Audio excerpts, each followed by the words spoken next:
Thank you. You may be seated.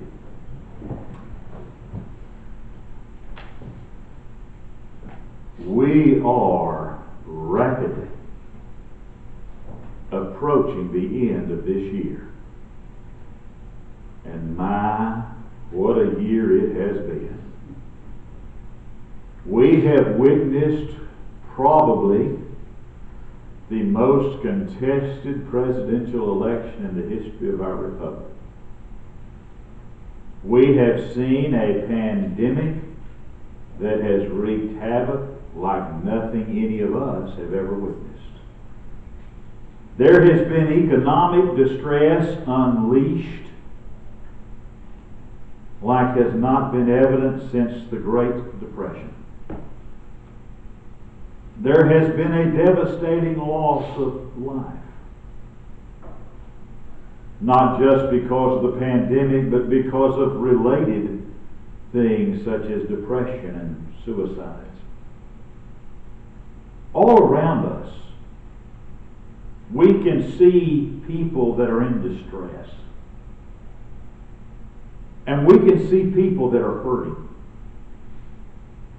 We see people that need someone to bring them comfort. It was in the spring of AD 61 that the Apostle Paul arrived in the city of Rome.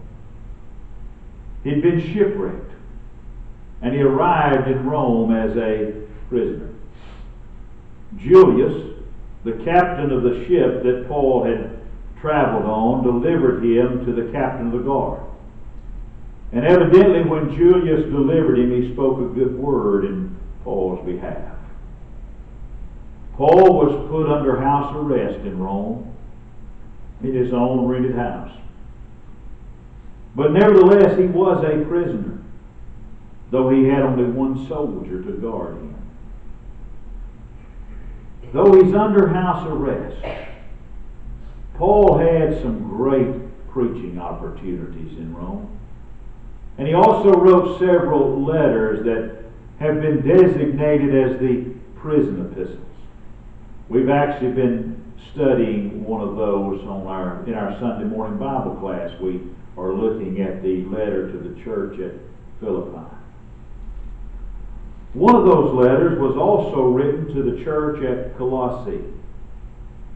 And as Paul wrote that letter to the church at Colossae, in chapter 4 and verses 10 and 11, he talks about those that had been comforting to him. He says, Aristarchus, my fellow prisoner, saluteth you, and Marcus, sister's son to Barnabas, touching whom you receive commandments, if he come unto you, receive him. And Jesus, which is called Justus, who are of the circumcision. These only are my fellow workers under the kingdom of God, which have been a comfort unto me. Now notice something here. There's Aristarchus. He's a fellow prisoner. There's Mark, one of Barnabas' relatives, and another disciple by the name of Justus. But in verse 11, Paul says, they have been a comfort unto me. Well, folks, that word comfort there is a peculiar word. This is the only time that word is found in Scripture in the original language. And the word in the original language is paragoria. And it's an old word that means solace. It's a word that means relief. In our English, a word you might be familiar with comes from this word. It's the word paragarch. Paragarch is a term that means to mitigate pain or to alleviate pain. It's also a term used for a particular type of pain medication that was widely used once upon a time. Paragarch was a medication that was a tincture of opium. And you've watched some of these old westerns where they did surgery and removed the bullet. They were going to give the guy laudanum for the pain. Well, the drug laudanum is a part of this family of medications. In the Greek language of the first century, paragoria was a medical term. It's a doctor's word. Who was one of Paul's closest associates? It was Dr. Luke. So Dr. Luke, no doubt, introduced the word paragoria into Paul's vocabulary. So Paul writes the letter to the church at Colossae, and he mentions Aristarchus and Marcus and Justus, and he says, these have been a paragarch unto me. These have mitigated my pain. There's one thing about Paul. Paul was God's man. But we are completely and thoroughly impressed with the humanity of Paul. Paul was a great man, to be sure, but Paul was thoroughly human. And all great men are human. And no man or no woman ever climbs so high that they are able to despise the human touch. In fact, the greater the man or the greater the woman, the more they long for the companionship of friends, close friends, real friends, not just people that are along for the ride. And the higher folks climb, the more they need the presence of someone that can be a paragarch to them. Someone who can be a comfort to them. You know, oftentimes we look at the great of this earth and we misjudge them because they seem to live so far away from us. We place them on a pedestal and we look upon them almost as gods. And we feel like they never experience any infirmities and they never experience any lonely hours, and they don't have to endure the hardships or the heartaches that you and I do. And we mistakenly feel sometimes that, well, they're so great, they really don't need the tenderness of others. They don't need the support of others. But great men and great women are generally lonely. Because there are so few people that live really close to them. Great men and great women are generally misunderstood. Because you see, because of their station in life, there are so few who really have the chance to know them. Paul was a person like this. Yes, that's rain, but we've got a brand new roof and it's going to stay dry here. Paul was a man who was appreciative of every courtesy that was ever extended to him. Paul was a master of knowing how to heal the infirmities of others. But Paul himself longed for companionship. Timothy, Titus, Aquila and Priscilla, Dr. Luke, Aristarchus, Barnabas, Mark, Justus, and others. Those were as cheerful fires to the soul of the Apostle Paul. They mitigated his pain. They brought him comfort. They cheered him in the lonely hours of life. They renewed his courage and they refreshed him. That man or that woman who has comforters is rich indeed. And that individual who has no comforters is an individual who lives in emotional poverty. Because a comforter in someone's life has frequently stayed someone's hand from doing themselves harm. The comforter has relighted the fires of hope and relighted the torch of faith.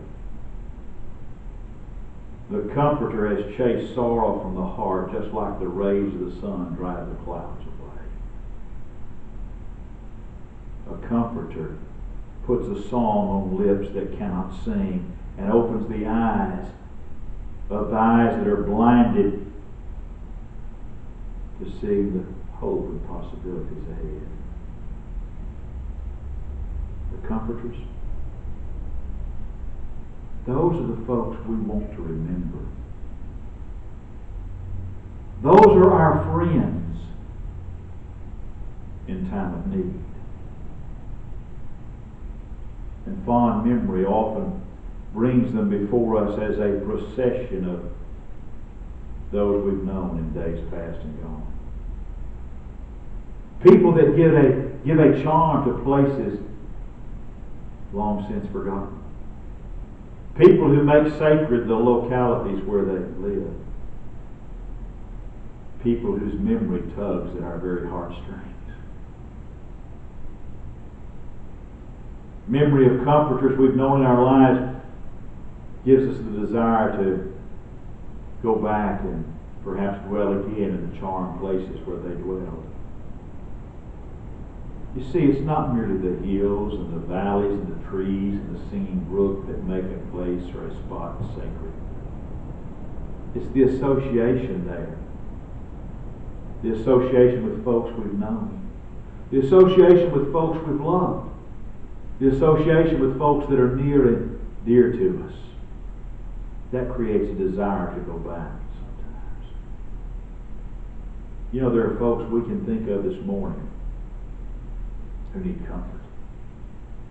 Those we can think of this morning who need a comforter. There are those this morning who are mourning who need a comforter. Because the mourner is a lonely person. The sorrow for the dead. That's the only sorrow from which we refuse to be divorced. Because the hour comes when the blinds are drawn and the room is filled with the scent of fresh flowers. And people walk softly and people speak gently. The silver cord has been loosened, the golden bowl has been broken. And a loved one lies there whose eyelids are kissed down with the sleep of death. Hands that have served are palsied. Lips that have spoken words of love and compassion are ashen. The awfulness of death has struck in the hearts of loved ones in that home. And you know what they need? They need comfort. And sometimes a look into the eyes of someone who has passed through similar sorrow is helpful. And a lot of words don't need to be spoken. They don't have to be. In times like that, often the press of a hand or the tender look or just the fact that you cared enough to come, the fact that you really care, those somehow alleviate the sorrow and make those that are lonely feel that they are not quite so alone as they thought. Then the time comes that there are words to be spoken. Paul wrote to the church at Thessalonica and he spoke of the resurrection. And then you know what he instructed the brethren at Thessalonica to do? He said, comfort one another with these words. It's a privilege. I often tell people it's a privilege, it's an honor to be a comforter when the time comes for words to be spoken. It's when someone's lost a loved one. That's when our service to one another really counts. When there are lonely hearts that need to be comforted. To be a comfort. To remove the sting and the bitterness from tears that are flowing. To quiet a little child. To bring smiles to faces where there were tears. to steady the step of the aged. Those are things that delight us. And those are things that make our service and our comfort to other people so worthwhile. But you know something? There are those that are sick this very day that need comfort. Who is so helpless as that man or that woman that's been brought in from a busy life? Someone that's now confined to a closed-in world of four walls. Jesus will say in Matthew 25, I was sick, and you visited me. This world of ours abounds in sick people. And not just those that are sick with the virus. Not just those that are sick with bodily pain. There are those today that are suffering with mental anguish also. And the time when faith is likely to grow weak is in those inactive hours when sickness lays low the body of a man or a woman that's held in the grip of pain. Because you see, that's when people start thinking. That's when they have too much time on their hands. They have little else to do. They can't turn their minds off. They can't stop thinking. And that's when they become sensitive. Often too sensitive. And they easily feel the neglect of friends. And comforting words to folks like that come like apples of gold and pictures of silver, as the wise man would write in Proverbs 25 verse 11. Now, calling on those that are sick, those that are physically sick, that's an art form. It's an art form to know how to visit the sick. When you go to see somebody that's sick, leave the funeral face and the holy tone somewhere else. And don't walk through the door like you're treading on eggshells. And if you go see somebody that's suffering from some kind of physical malady, leave your sighs, leave your sadness, and leave your look of dread outside. And walk into that sick room like the first rays of the early morning sun. There needs to be a cheerful attitude, an understanding mind, and a courageous but sympathetic word, and a buoyancy of hope. When folks are sick, hope is what they need more than anything else. Hope inspires confidence. Hope gives a resolute will to people that find life difficult to carry on. And for goodness sake, don't go in and see somebody that's sick and sit down and say, you know, I had a good friend died with this last year. Just don't do it. Resist it. But I'll tell you somebody else that needs a lot of encouragement. People that need a lot of encouragement are folks that are forgotten. Folks that are often overlooked because they're no longer active in the engrossing affairs of life. Their day is far spent. And not much is made of their existence. Once upon a time they were active. They were leaders in some good cause in their community. But as was said of Israel, others have come who knew not Joseph. I remember reading a story about an old black man in a certain community many years ago. He was a music teacher. And he could be seen in foul weather or fair weather, driving from church to church and from schoolhouse to schoolhouse throughout the countryside where he lived.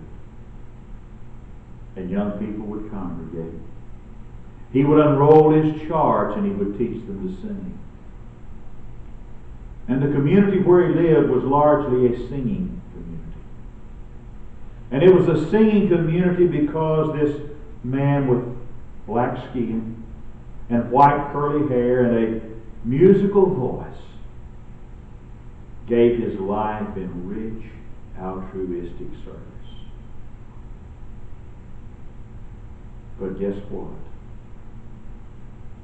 He grew to be an old man. His eyes were dimmed. His voice was no longer vibrant, and his natural forces began to fail. At the edge of town, he lived alone in a small cabin. No one ever crossed the threshold of his tiny home. He never got any mail. In fact, he never even went to the post office because nobody ever thought to write him a letter. He was unhonored.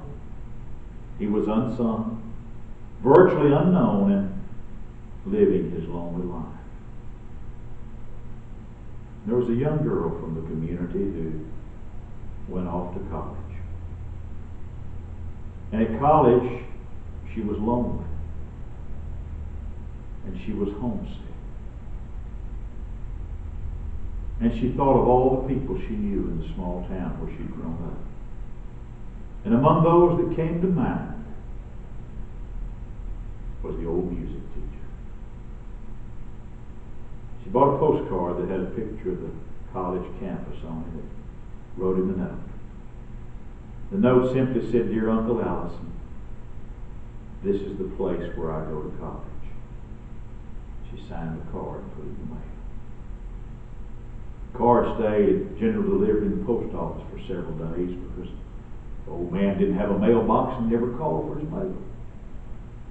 One day, the postmaster in the small town handed it to a neighbor who delivered it to the old man's door. It was actually the first mail he'd received in many years. His eyes were dimmed, he couldn't read, and he asked his neighbor to read it to him. The neighbor read him the card. He put on his old felt hat, walked into the downtown area, and he stopped everybody in Athens. And why he stopped them? He wanted to show them the card. He went to the barber shop. He went to all the places where people would congregate, the soda fountain, the music, the drugstore. And every place he went, he handed them the card and asked somebody to read it to him. And then he would reach and put it in his pocket and go to the next group of people he could find. Around town, people laughed at the old man. They made fun of his childishness. He didn't care.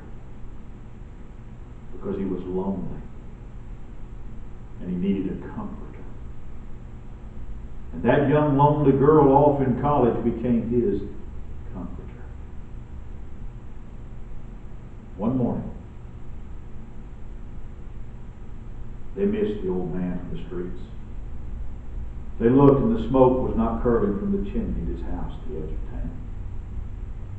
Later in the day, a neighbor opened the door and walked into his cabin. The old music teacher was laying on his bed, and the body of the teacher of song was lifeless. In that lifeless body, laying on that bed, in his hand, was a postcard that a thoughtful girl had sent him. Ever since he got that card had been the dearest thing in life to that old man. The thoughtfulness of a young girl warmed his old heart. Someone had remembered him. Blessed is that man or that woman of whom it can be said, they were my comforter. You see, that's why Jesus came to this earth. Jesus came to this earth to heal the brokenhearted. Luke chapter 4. tells us of an occasion where Jesus went back to his home church in Nazareth. And they asked Jesus to read.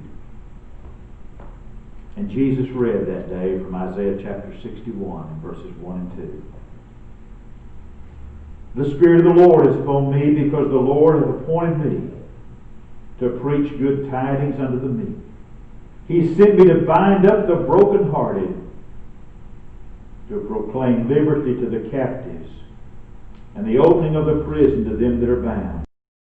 For the day of vengeance of our God, to comfort all that mourn. Jesus read that day in his home church. You know what he said to them? He said, this day, that scripture's been fulfilled. Because Jesus came to bind up the brokenhearted and bring comfort. There was another occasion where a woman was healed of a blood disease, and recorded in Luke chapter 8. She touched the hem of Jesus' garment and she was healed. You know what Jesus said to her? He said, daughter, be of good comfort. Go in peace. Jesus brings comfort to our hearts through the forgiveness of sins. When we obey His will, when we comply with His terms of pardon, when we put Him on in baptism. And Jesus brings continuous comfort to those who are His children. He brings us comfort as long as we are living our lives within the will of God. As long as Jesus Christ is the Lord and the Master of our lives. And I don't know what's going on in your life. I don't know what the needs of your life might be. But if you need to make changes, to be living within the will of God, and for Jesus to be Lord and Master of all of your life, this is your opportunity to come and let us help you make those changes as together we stand.